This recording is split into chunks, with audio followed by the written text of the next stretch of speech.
Young India is my brand. Young India is my brand. Young India is my brand.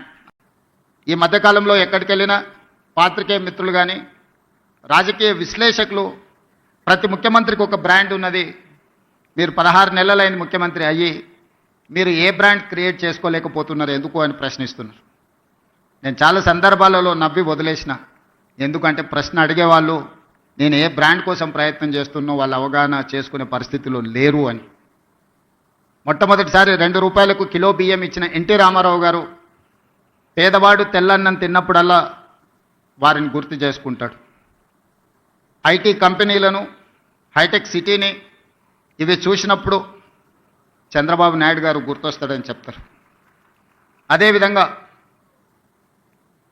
జలయజ్ఞం వ్యవసాయాన్ని ప్రాధాన్యతగా తీసుకొని ఉచిత current నుంచి సాగునీటి ప్రాజెక్టుల వరకు రైతుల సమస్యలను చర్చించినప్పుడు రైతు బాంధవుడుగా డాక్టర్ వైఎస్ రాజశేఖర రెడ్డి గారు గుర్తొస్తారు. సరే, ఇంకొంతమంది కొన్ని రకాలుగా కొన్ని బ్రాండ్స్ క్లెయిమ్ చేస్తూ ఉంటారు. ఉద్యమకారులమని, తెలంగాణ ప్రదాతలమని, వాళ్ళ గురించి నేను పెద్దగా చర్చించదలుచుకోలేదు. మరి మీరు ఏ బ్రాండ్ లేకుండానే అన్నోటీస్డ్ చీఫ్ మినిస్టర్గా మీరు రావడం పోవడం జరుగుతుందా అని చెప్పి విశ్లేషకులు, శ్రేయోభిలాషులు అడుగుతున్నారు. నేను ఒక మాట చెప్పదలుచుకున్న ఈ వేదిక మీద నుంచి విశ్లేషకులకు, విమర్శకులకు, ఈ రాష్ట్రంలో ఉండే ప్రజలకి, young India is my brand. I wanted to create an brand that is called young India.